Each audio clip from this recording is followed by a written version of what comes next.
In Tur Abdin too, people have every hope in Europe. Tur Abdin means Mountain of the Servants of God.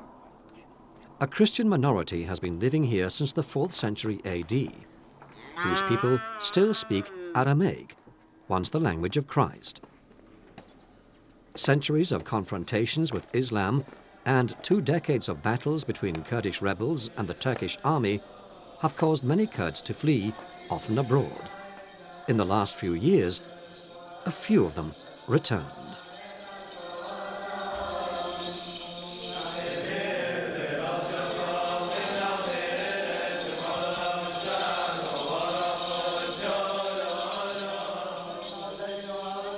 Syrian Christians have always been subject to suppression and persecution. The worst period was around 1915. Many of them were killed, together with hundreds of thousands of Armenians and other Christians. This dark page in Turkish history is still officially denied. Many Turks don't even know of the existence of Assyrians or Arameans, as these Orthodox Christians are called.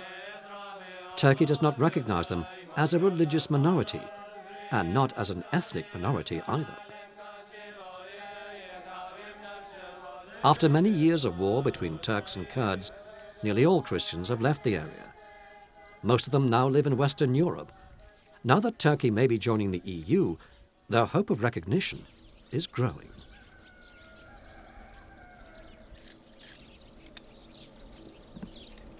Arendt and his family lived for years as refugees in Switzerland. Now he has returned with his wife and children, and in spite of all the problems, he is all optimism.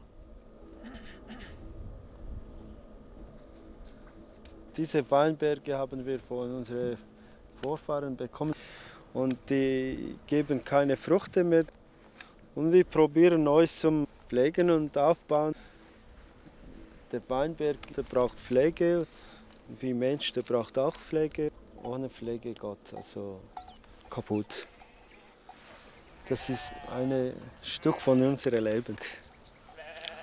Vorher waren alles diese Weinberge volle Leute mit Arbeit, und die traurige Geschichte ist, dass sogar die Verwandten, der Bruder, jeder in ein anderes Land gegangen, und sie haben sich zerstreut, und natürlich das ist eine bitterliche Geschichte, dass jeder von denen vermisst seine Heimat, also wie ich, dass ich wollte wieder nach Heimat, also ich sage mir selbst, wo sind meine Brüder, dass wir hier gearbeitet, wo sind meine Onkel, meine Dorfbewohner, jede von denen habe ich auf dieser Straße begrüßt, und jetzt sind alles weg. Und also wir hoffen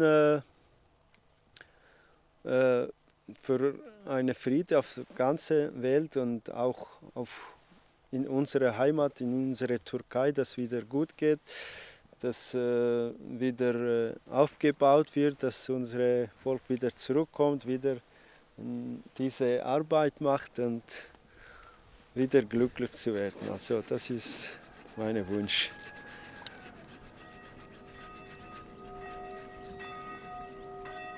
At one time, there were about 1,000 monasteries and churches in Tur Abdin.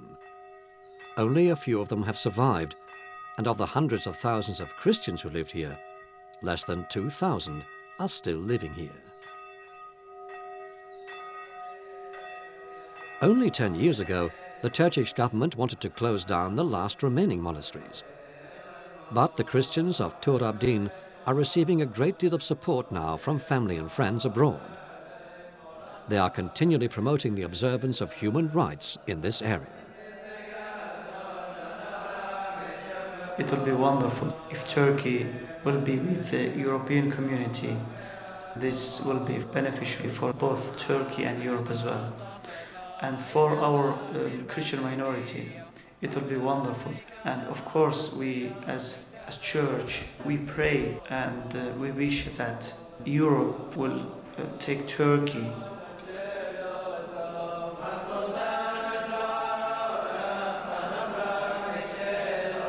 our Christianity comes from the early centuries.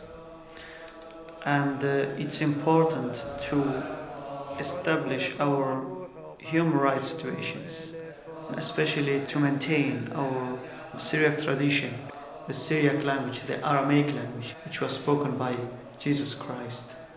And it's very important to maintain its tradition here. And with the European Union, it will be easier to maintain this tradition. And I think this tradition, it's not just our task to maintain this. I think it's task of the world.